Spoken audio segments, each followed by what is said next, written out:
Dirty Birds, what's up? And welcome back to the Atlanta Falcons Podcast Network. I'm your host, Will McFadden. I'm joined today by Terrin Waack, and we are going to talk about Falcons Minicamp. But first, let's do some quick kind of programming reminders. We had a podcast with Michael Vick recently, so please go check that out on YouTube on AtlantaFalcons.com if you have not already. We've had some excellent coverage of Minicamp, just photo, video, written content by Terrin herself, by me, by Tori McElhaney, following along with the team. So please go check all of that stuff out if you are curious about what has been going on in Flowery Branch. But Terrin, how you doing today? I'm good. I can't believe off-season program is over. I know, right? It feels like we were just kind of getting warmed up for it or ramped up for it, and now all of a sudden it's over. It's come and gone. When when Raheem Morris said today, like, the 5-week break is coming up, I was like, already? Yeah. It's about to be, I mean, it is June. And not about to be, it is June. Yeah. That's crazy to me. I mean, weirdly, this offseason feels faster than it's been. On the one hand, less busy because you haven't had a coaching change. There's been quarterback stability, even though we've been talking about the quarterback position a lot, and we will continue to do so in this conversation. But yeah, it's kind of flown right by. So let's go ahead and get into what all we learned over the last couple of days, and really going back to just kind of the OTA sessions in general. What's been kind of the big theme for Atlanta so far over the last few weeks? Oh gosh, I think it's mainly been emphasis on the developing guys, because they want those who are new to Atlanta to feel comfortable in their role and what they're supposed to be doing on a day in and day out basis come training camp. So it's the simple things of like, when do I need to arrive for practice? What are we doing during practice? What am I supposed to do in this specific drill? When can I eat? It's simple things like that, but when you enter a brand new program, that's overwhelming. It's just like if you enter a new school or a new job, you need to learn the ins and outs.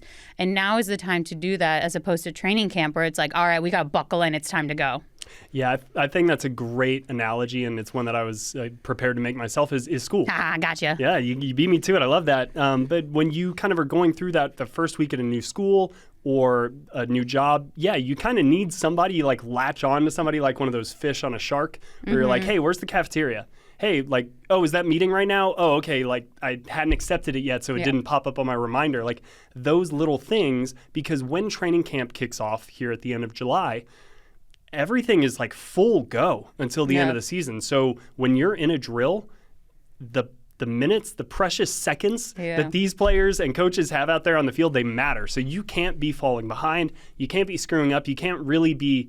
Now, of course, you can. You can sit there and say, hey, remind me of this. Give me some feedback. What am I doing here? But you got to know what you're doing. Right. And so that's kind of what this time of year is like for a lot of these young guys. It's syllabus week. Yeah. After syllabus week, you can't drop the class. You can't change your class schedule. You can't be like, oh, what am I majoring in? I don't know. Actually, I'm a tight end. My analogy went too far. I was like, what else would they do? They can't also drop out of the team. I guess they can, but they won't. No. But yeah, it's figuring, but it's for the coaches too, right? It's learning, all right, what do I have in this guy and where can he improve? And then what do we want to, over the next 5-6 weeks, figure out, okay, now that we've gotten eyeballs on him, we've gotten to lay hands on him and kind of work with him a little bit. All right, how do we want to tweak and adjust? So the other main thing that kind of was the story, because a lot of the stuff on the field that we'll get to here in a second was a little bit lighter than I think you would usually see in a training camp practice or even during the season. But Kirk Cousins was here for mandatory minicamp, and that was the biggest storyline probably for Atlanta all offseason and leading up to minicamp. Would he be here? Not only was he here, he spoke to the media afterwards. What did he have to say? I think Kirk handled the media the best he could with the position he is in. He didn't rock any boats or cause any waves when he knows this is the reality that he is in. And whether or not he likes it, he has to accept it, because it's not like he can just go plug and play himself somewhere else. There are other parties involved that have to agree to, say, a trade. And so at this point, Kirk said those conversations were for January, February, March, even April. But like we said at the beginning of this podcast, somehow, some way, it is June. And he knows that the options out there no longer exist, really. I mean, you saw Aaron Rodgers finally made a decision and is with the Pittsburgh Steelers. And so there's really nowhere you can really put him that is not the Atlanta Falcons. And I think he just has to accept that and, if anything, embrace it. And so he said he will be moving forward. He wants this team to win. He even was like, come February, I hope we're lifting a Lombardi trophy. And then when it came to Michael Penix Jr., he's like, I want to help him as much as I can, but I'm not going to overstep. I'm not going to be constantly in his ear where it's just too many voices talking to him at once. If he needs help, he knows he can come to me. And Penix said that too. Like, it seemed very professional. Again, this is like what we're seeing. Who knows what goes on inside, like, or behind closed doors. But from the perspective of Michael Penix Jr. and Kirk Cousins speaking to the media on Tuesday, they all know where they stand, and for better or worse, they're okay with it. Yeah, I mean, I agree. I thought he kind of handled it as well as you could expect him to, and it's really the exact same thing about the way that he handled when he was benched and he spoke to the media as well. It's kind of like, I don't know what you expect him to say. He's a professional. Like, there's nothing, but there's nothing that he can say that's going to make that any better or different, or maybe kind of like change it so that he's getting his version of the thing. It just is what it is, and yet he's still standing there saying what I truly believe he believes, because that has been the case for Kirk Cousins throughout his entire career, is that he's kind of been that role model player, teammate, and maybe mentor now. If he came out to the media and started just slandering people left and right, that's only going to hurt his career. That's going to hurt his chances of, say, a team does become available and looking to trade, because who would want that? Who would want that in their organization? Yeah. So I think the way he's handling it is best not only for the Falcons, but also himself. Yeah, but I don't even know if it is that calculated. It certainly could be, right? But I don't think it is. But I think it's a situation where the calculated approach and the genuine approach, probably from him as a person, just happened to overlap there, and he's right in the middle of that Venn diagram. Right. But I thought that Raheem actually had a statement where he said, Kirk is not in the business of kind of like making Michael Penix's life difficult. And I do think that is kind of the best way to view the whole thing. And Kirk said, I'm here to kind of control what I can control. Yeah. And for him, that is a smaller kind of piece of the pie than maybe it was in January and February. And so that is kind of how I think we've arrived at this situation where he's here, he's the backup quarterback. Sure, I fully expect him to go out there in training camp and not necessarily just like hand the ball over to Michael Penix and be like, totally yours. Now, they've said he's the starter moving forward. So until the coaches say anything different, that is the way things are. Right. But I expect Kirk to go out there and play in training camp like he's coming for a job. It's football. You never know what's going to happen. Yeah. Like we say Michael Penix Jr. is the starter right now. Who knows what comes August? What comes September, October, November, December, January? One, everything can happen because the season takes its own shape and form. Last year there was a plan this time of year, and ultimately that plan didn't come to fruition the entire way. So again, anything can happen. That's what makes this sport so much fun to follow. The worst thing Kirk could do is not be prepared. Yep. Totally well said, and I don't expect him to not be well prepared because, again, we know about Kirk Cousins at this point in time. But who maybe do our listeners not know so much about? Who stood out on the field to you during minicamp? Look, I'm going to hang my hat on this guy making a big 2025 return, and that is safety DeMarco Hellams. Yes, we both went to Alabama, but that is not why. I just think I remember his rookie season that he just progressively got better and better. And what was he, a 7th-round draft pick? But he had starting opportunities at the end of that year. And then you come into his second season, and he was doing really well in training camp, but then got injured. And I think it was the first preseason game, and that Miami took him out for the entire season. And we didn't know at the time it was going to be the entire season, but it was. And I talked to DeMarco today, and he was pretty open about it, being like, that was difficult. That was the first time I've had to go a whole year without football. But if anything, that's kind of just pumped him up more for this season, because he was like, I was so excited to put my jersey back on. It's good to be back on the field. He may not be 100% right now, but you don't have to be because it's the offseason program. But he said he will be by training camp.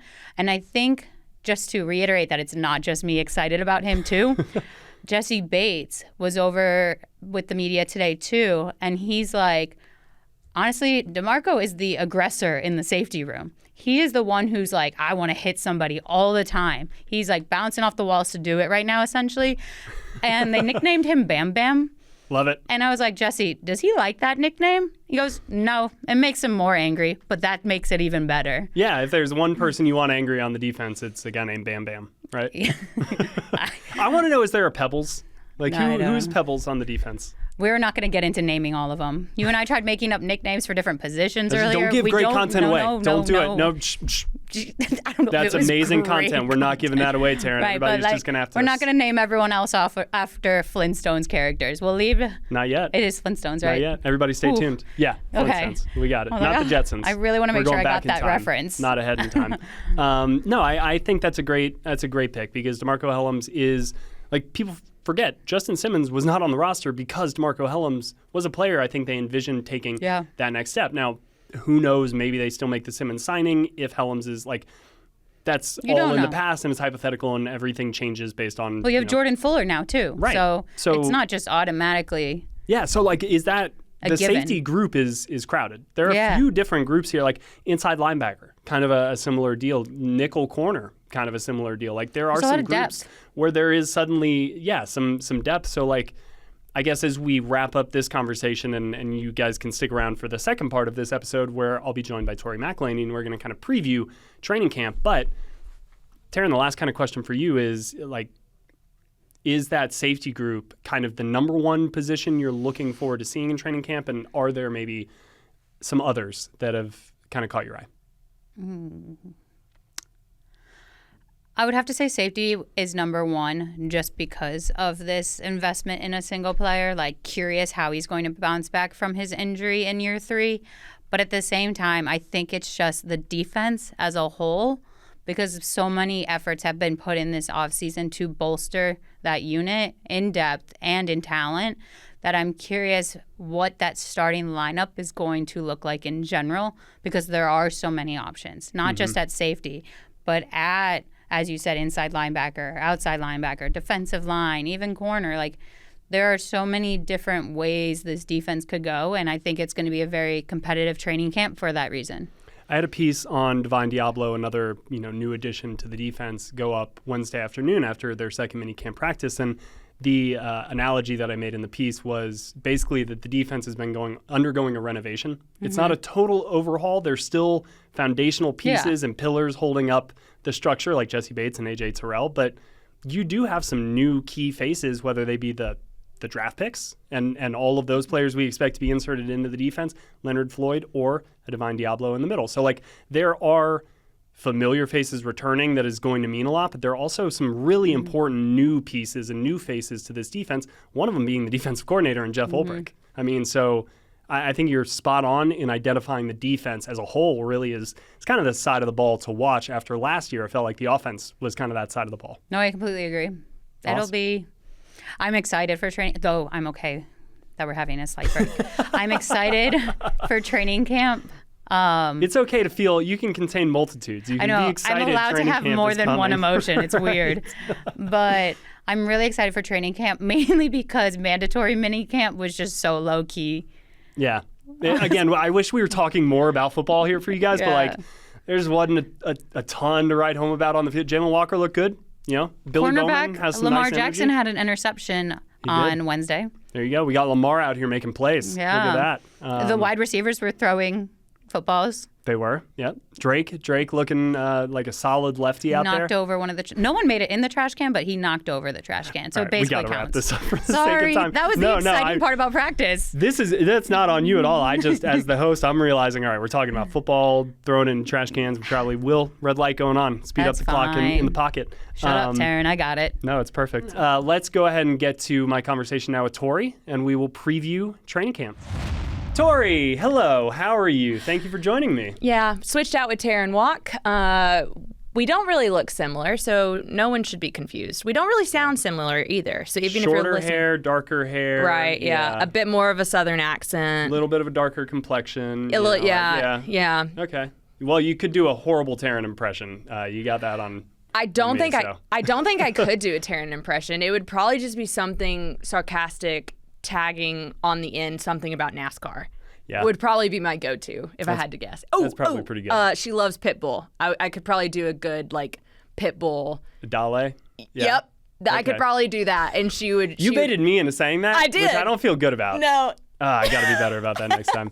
I think she always the math isn't mathing. That would that's my. And another go-to of hers is I'm uncozy. She says I'm uncozy when she's uncomfortable. I'm uncozy. Which there are some Terrinisms. There is, which are lovely and adorable, and this is a great way to start our kind of second part of our podcast and transition here, because we just wrapped up talking about safeties, and she was sharing a little bit about why she's so excited to see DeMarco Hellams back out on the field and kind of the role that they might envision for him. And it just kind of got me thinking about, all right, what are the camp battles that we really do expect to play out in training camp? You know, they've wrapped up OTAs, they've wrapped up minicamp. So the next time they're going to take the field, it's going to be a little bit more real. Right. So let's go through just kind of the 3 camp battles we think could be the biggest. Did you have any difficulty identifying any of the camp battles you wanted to pick for this? So a little yes and no to that, because I think the main thing that I want people to know about mandatory minicamp and honestly OTAs this whole spring has been kind of the lack of real live information that we're getting.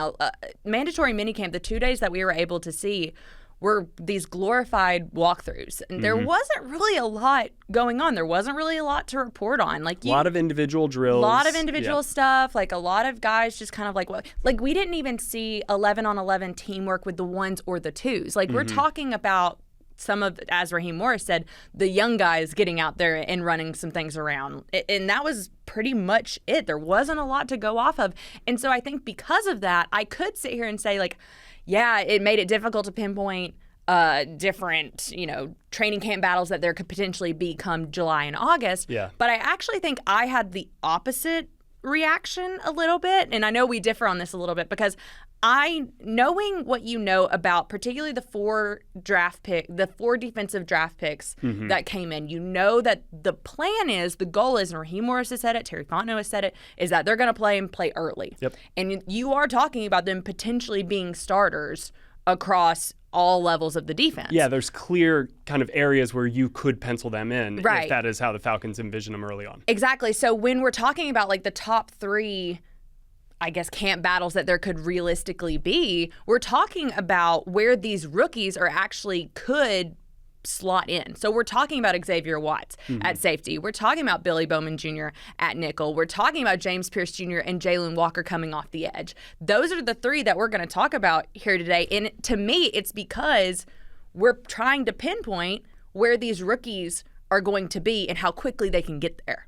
Yeah, and I mean, you make a great point because it is easy to project, and if we do want to project and accurately project that those guys kind of come out of training camp with a starting role, then yeah, you can look at the defense and kind of be like, all right, I know where that is where he's gonna be. I know the second corner, I know the nickel, I know our edges. Like really it just then becomes kind of like the rotations and the packages and who is next to each other, maybe on the defensive line or at linebacker, when is Divine Diablo in there versus Troy Anderson, like some of those nuanced things. But by and large, yeah, if we're talking just pure starting 11, yeah, the picture becomes clearer if the rookies do step into those roles as we expect they might. Offensively, we kind of know what to expect there. It's crazy. Like, I feel bad not talking. I feel like 90% of what I've been talking about this offseason has been about the defense. For sure, but I think that's obviously by design. We talked ad nauseum about the offense last year with the addition of Kirk Cousins and Michael Penix Jr. Yeah, it's weird how it like ebbs and flows like that. Always does. But heck, let's be real. We're still talking about Michael Penix Jr. and Kirk Cousins. Yeah. You know, like that's not stopping. So, but in terms of just absolute camp battles and roster construction and who could make the 53-man roster, a lot of my eyes are on this defensive side of the ball, because to your point, the offensive side of the ball feels set. It feels as set in stone as I feel like it has been since the Matt Ryan Julio days. Wow. Like okay. outside of left guard, of course, but I do because we Not know the left guard. So we know left guard was like a You're revolving giving me door. PTLG. I know. PTLG. That's funny. Thank you. I say all of that to ultimately say that that's where I do feel like the defense, there are, to your point as well, even though we're talking about potential starters, to me the more important conversation is about what do these rotations look like, particularly across the defensive line. Because I do feel like you feel pretty good about, okay, A.J. Terrell, Caden Ellis, Mike Hughes, Jesse Bates, who's going to be beside Jesse Bates? We'll get question. to that. But it's that defensive front and what that rotation could look like and what the mixing and matching looks like based on the situation at hand that they're going against. So we're going to get into all of that. I don't want to jump the gun. No, let's use that as an opportunity to get into. We'll start with the defensive line, okay, and maybe work our way back from there. Do you want to talk specifically about edge rusher or kind of the front 4/5? Because I do think that given a hybrid approach, we expect Jeff Ulbrich and Raheem Morris, as they said, they will deploy.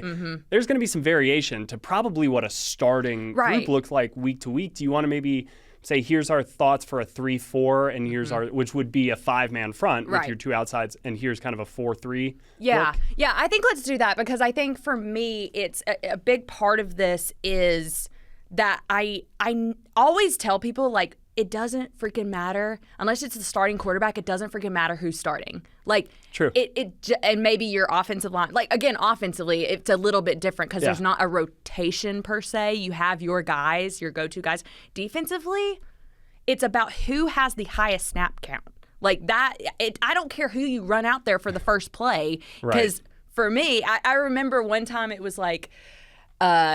Very early on in Kyle Pitts, after he had been drafted, he wasn't out there for like the first play of the game because they were running the ball and they wanted a different look. They wanted a more heavy look. Arthur Smith, I feel like, loved doing that. He did. And so technically Kyle Pitts wasn't a starter that game. Doesn't mean that he didn't play 98% of the offensive snaps. You know, like I think that I want to make that very clear. So let's talk, to your point, let's talk about the groupings more so than maybe even just specific starters. Let's do a 5-man front first, because I actually kind of think that is maybe where they'll lean a little bit more. I think there's more versatility and flexibility, which matches the personnel out of a kind of a 3-4-5-man front alignment. So do you want to take a first stab at 5, or do you want me to? I think I can take a stab at it. I think I do think that I would, if it's a maybe like leaders in the clubhouse, and then who are the guys who could break into that clubhouse? So obviously you can't talk about the front without talking about the 2 first-round draft picks, Jalen Walker and James Pierce Jr. But I'm curious to see how they match up with Leonard Floyd, Arnold Ebiketie, Braylon Trice when he comes back. Like, to me, I feel very strongly that I feel like Braylon Trice is more of this like bigger guy. So if it's a run-stopping situation, you need a bigger end kind of player. I also know that they're trying to do some stuff with Zach Harrison, Brandon Dorless. So even though we're talking about like what this 5-man front could be, it's any combination of this stuff. If you're needing long and lanky, you're putting Leonard Floyd out there and you're putting James Pierce Jr. to set the edge. And if you're wanting more of these like run stoppers, Braylon Trice, maybe Jalen Walker, who can get sideline to sideline really quick. Like for all of that, what's really complicated is like there's not an answer here, you know, because I don't think that it matters. Like, let's say week 1, the Falcons run the 5-man front that they run out there is Leonard Floyd, Arnold Ebiketie, David Onyemata, Zach Harrison, Ruka Roro. Like, let's say that's the 5 that they run out there for the first 2 plays of game 1, week 1.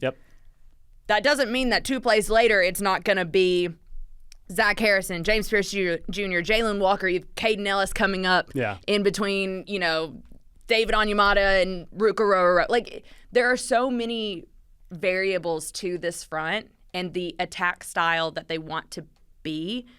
I know a couple weeks ago we talked with Terrin about, or I guess I talked with Terrin about what I was there in spirit. You were. We had you there in the back of our minds. Appreciate it. Anytime I make a dad joke, I'm like, oh, we would love that. I love how that's the corner I've nailed down. That's your brand. But we were talking about, you know, realistic expectations for edge rushers year 1 in their rookie year. And I kind of said, it's like, okay, yes, the Falcons as a organization are dead last in pass rush stats, in total sack numbers over the last 5-6 years.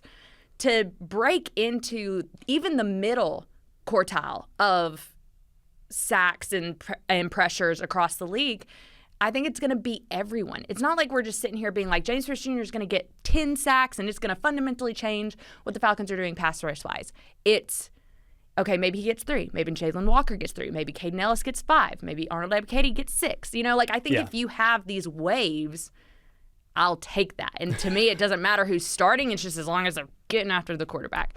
I did not answer your question at all. Now that I've been rambling I was for literally 5 about minutes, to be like, okay, so are we going to go with Leonard Floyd and Zach Harrison? I feel awful that I've been talking for maybe 5 minutes straight and never once did I answer the question. No, but you laid out why maybe even thinking about it in terms of starters and backups, at least when it comes to the defensive line and the front 7. Maybe kind of like a fool's errand. Yeah. Because everybody's going to have their role. Like Eddie Goldman, I don't think we would have, if we look back on the 2024 season in 5 years, I don't think people are going to be like, oh yeah, Eddie Goldman was a starting defensive lineman for the Falcons. He started some games last year for Atlanta. Like he was a starter. So that is kind of the big asterisk when it comes to a defensive front. However, that being said, I think your 5 that you called out, at least day one, makes sense in there. And I think that James Pierce, out of the 2 first-round rookies, I think is probably more likely to start in a purely situational role. I agree. And just know exactly what he's doing. I think Jalen Walker, as much as they say they're starting him off on the edge, like, we know what he can do. Right. And he's looked really good out there. Like, that has been kind of my takeaway, I think, from minicamp is Jalen Walker looks solid. Like, he was leading the defensive line individual rush drills. He showed a lot more flexibility than I thought he did on tape. That kind of stood out to me. I was like, wow, he really bends around the bag nicely. So if we're talking any rookies, I think he maybe has one of the strongest chances of cracking that starting lineup. So I like the 5 that you laid out there, and maybe even adding Jalen Walker as that kind of like 6th man. Could he be the first rotation with Arnold Ebiketie? I think it's interesting too because it's like who ultimately steps up within the first 5 or 6 weeks in the way that they want to play, in the style that Jeff Ulbrich wants to play in. I think it's going to be a big, because of the way that training camp is these days, and TBD on whether or not starters are actually, or anyone is going to play in the preseason. I think that's a little TBD at this point. I do think that it's going to be probably 5 or 6 weeks into the season before we really feel like we know what this defense is and the way that they want to play. We've heard from different guys about, you've heard it ad nauseum, the attack style front that they want to have. And it's like, but what does that mean? And I thought Rukaroro explained it very well, comparing it to last year. He was like, last year, you're reacting based on, you're having to think about, okay, if they do this, we got to do this. If they do this. And he was like, that's not necessarily what things are now. It's a bit more simplistic. Yeah, you're not diagnosing, you're just deploying. You're just, it's proactive, not reactive, is the main thing that I feel like I've gotten about what this front could be from these players and what the style is. The problem right now, they don't have pads on. We have no idea what this front is going to look like. You're kind of talking in this hypothetical We're still way. talking like, theoretical, hypothetical, all of the eticals. And, all of them. But it is exciting, and this is the last thing that I think we can talk about with the front 7 really quickly with the 4-man look and how when they talk about versatility, like this is what gets me excited, and it totally falls in line with hypothetical theory. But let's say they're actually set up really well for like a 4-man front if it included, say, Zach Harrison on one of the ends. Then you've got Rook and David in the middle. And you've got Brandon Dorless maybe on the other side. Like that's a nice solid 4 that are big enough to defend the run but can also attack, as you said, in that single gap style. But then behind them, you got Caden Ellis, you got Divine Diablo, and you got Jalen Walker, because now you're in a 4-3. Right. You got 3 linebackers, all of whom got some nice speed and athleticism.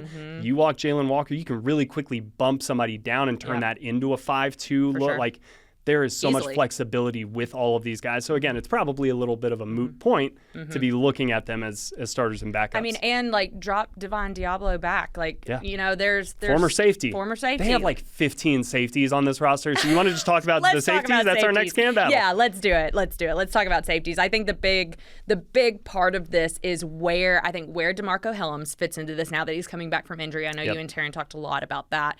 I'm really excited to have him back because I thought that he was on such an upward trajectory, and I felt like this staff specifically really valued him. And even though he's a 7th round draft pick, they're like, get this guy out there. And if he brings that physical element, you could argue that's kind of like one of the few missing ingredients for Atlanta's defense when, we talk about the versatility and some of the ball hawk nature that like Jesse Bates brings. They don't really have that like pure just hammer. Thumper. Yeah, they don't really have the Willie Moe or the Keanu Neal of defenses past.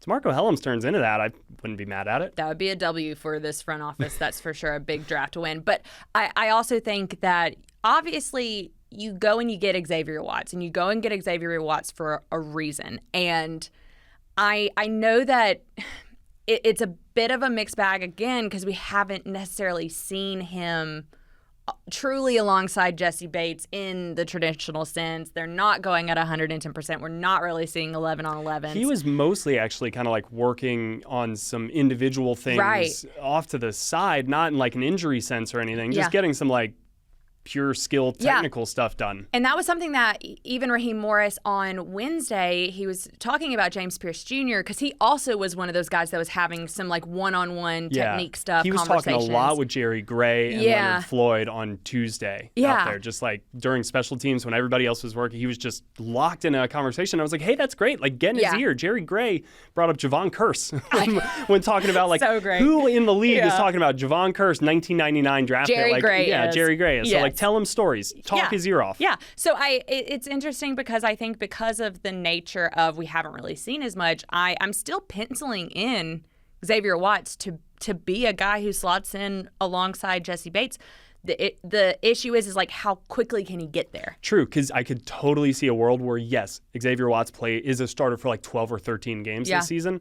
But in week 1, it is Jordan Fuller out there. Correct. Like I could see that being a reality. Mm-hmm. And I think with the way that this, you kind of saw it with Rukaroro. Let's use him as an example last year. He was a healthy scratch for the first 4 games of the season because essentially what Raheem Morris says is we don't need him.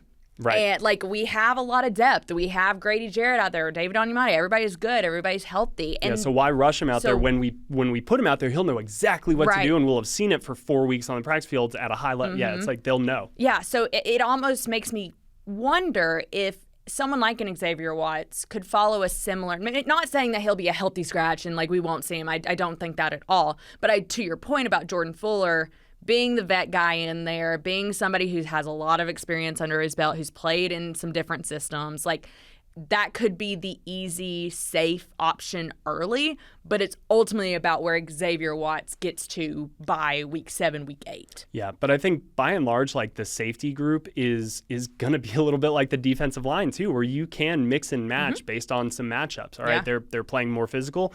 If DeMarco Hellams fits into that role, we're going to start bringing him in there maybe a little bit more than Xavier Watts. Get him in the box. Yeah. Because like Jesse can do all of it. Yeah. So you can almost kind of like plug and play that second piece to like deploy them as they need to fit the matchup that you're going up against. So I think the safety situation is fascinating. I also think it's going to play into the nickel situation 100%. because like you can roll them down. You could have a big nickel. Kevin King, I don't even know what position he is. He's kind of like just a little bit of everything. Corner hybrid safety nickel. Yeah. Okay. Honestly, the best part of your depth is Kevin King, in my opinion, because I do think he can do anything you really need him to. Injuries are going to happen. It's the NFL. So you need to be able to have somebody who is a jack of all trades. He's like a super utility player in baseball. He's like Martin Prado. Right. Yeah. Oh, great pull. I loved Martin Prado when he was with the Braves. Right? Yeah. He like just would do everything for you. Whatever He'd be like, you needed. Hey, have you ever played first base? All right, well, suit up. You're going out there. Go ahead, man. But I think in terms of what Kevin King can be in any room in the secondary. He can work with the safeties. He can work with the nickels. He can work with the corners. Like, wherever you can plug and play him, it's an asset to have him on this 53-man roster. I think it's why they brought him back. It gives them the flexibility, especially when they were thinking about who they were drafting and what type of player they were going to get. It was like, okay, well, if you get a corner, you can slot Mike Hughes in the slot, not to say slot 7 times. But I think that's what's really great about Kevin King is the ability to do a little bit of everything and cross-train in that way. But in terms of to move us forward, like a little bit. Let's talk about the nickel a little bit, sure. Because I think that is one of the biggest question marks I have is whether who is going to emerge there. It might be the most pure camp battle that we have. Yes, and I think it's between. If we're just going a pure nickel look, we're not talking like just the guys in a typical nickel situation, slot corner. Yes, it's between three guys. You're talking about D. Alford, who's been the starter at nickel the last 2 years. Mm-hmm. You have Clark Phillips III, who primarily was working last year outside, and he did get some reps when Mike Hughes was hurt outside opposite A.J. Terrell. And then you have Billy Bowman Jr., who is a recent draft pick. And those are the 3 guys that I think all of them are in this conversation. And I, at this point in time, don't know who I'm putting above the other, or even if nickel is going to be the package that they predominantly sit in. Yeah. Right? Like that type of nickel. Right. Yeah. Again, because like as we've talked about, as we've talked about, it reminds me a lot of 2019 or 2020 when you had DeMarco Casey and Keanu Neal and Ricardo Allen, and it was like, okay, we don't necessarily need Brian Poole, because I think he was actually gone that offseason. Yeah. And they could kind of manufacture that big nickel look and same type of skill set. So, there is a chance that they don't really have any of those 3 out there, and they do have DeMarco Hellams with Jordan Fuller and Jesse Bates Kevin or Xavier King. Watts. Yeah, exactly. So, of those 3, though, I think right now the leader is D. Alford. I do too. Yep. And I think the race is kind of Billy Bowman's to win or lose. Yeah. I think how he performs in training camp will either help him secure that job as the starter, because I watched him closely kind of on Wednesday. It's funny that you mentioned that because I knew we were going to get into this. Yeah. One of the first things that Will told me after we got off the practice field the other day, because you were specifically watching the rookies. Yep. So everybody go. That was my assignment. That was his assignment. He was watching the rookies and giving like a progress report on where they are and what they're doing. And the first thing he said was, it's really easy to watch Billy Bowman Jr. Yeah. Just looking at him like all the the cut time. of his jib. Yeah. That is word for word what Will said. I just enjoy watching that young man practice. Yeah, like what stuck out to you? He's like fiery. You just kind of feel the energy resonating off him. He had a crop top jersey and then like tucked the Under Armour up underneath it, so he was just like full sporting some midriff, which it's hot out there on June 10th as they were practicing. So hey, go for it. But just quick to react, kind of flies downhill, swagger. Which I think kind of you need in that spot. That would be an interesting little like episode, is just ranking the positions where like you need the most of the least swagger. Oh, we should absolutely like, does a kicker need to have the most swagger on the team or the least swagger on the team? Great question. Great question. Because I think a nickel corner, like if you got a nickel corner with like Honey Badger. Yeah. Outside like Buda I feel Baker. like outside corner, wide receiver, just off the top of my head. Outside corner, wide receiver, and then nickel. Yeah. Those are the ones that need the most swag. I think we're onto something here. Yes. But so he definitely brings that to the table, and it was interesting when Raheem Morris was kind of singling him out, talking about the learning style of all the rookies, and he was just like, and then Billy Bowman kind of does his own thing, but you can tell that he is asking everybody about everything and just trying to learn everywhere he goes. I think that's a pretty big green flag if we're looking at like, are you going to earn your role in training camp? Yeah. So I'm excited to see what he brings. But right now, D. Alford probably has the spot.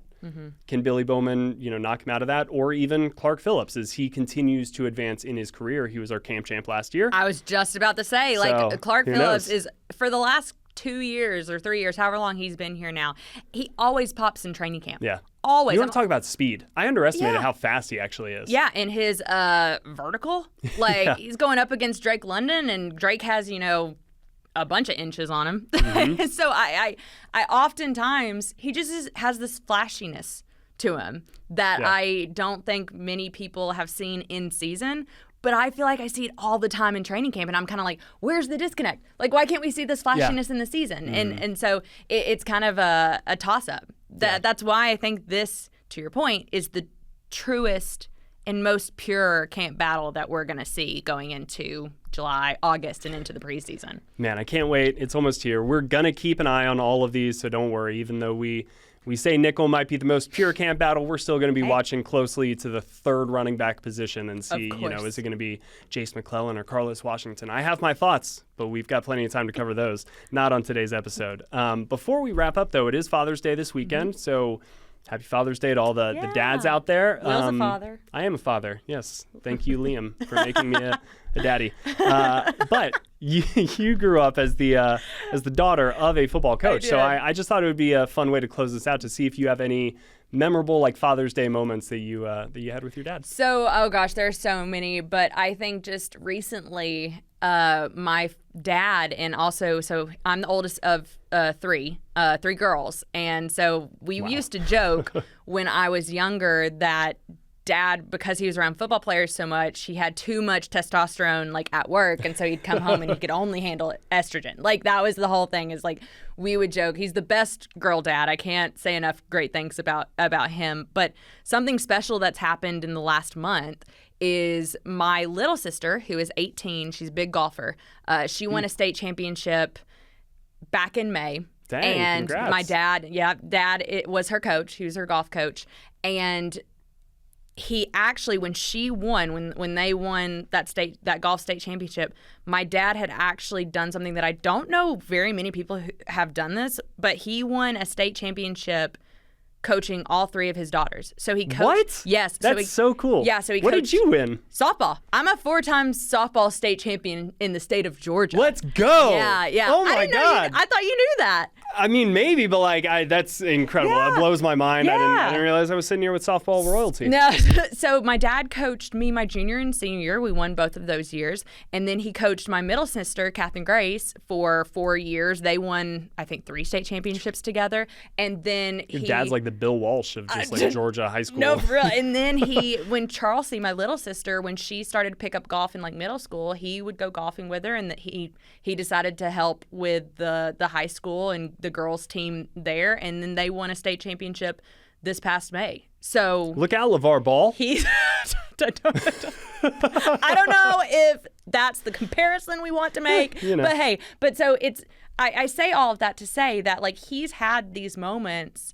We have these pictures, and maybe I'll post them at some point, but there are these pictures of I'm hugging him after we won in softball.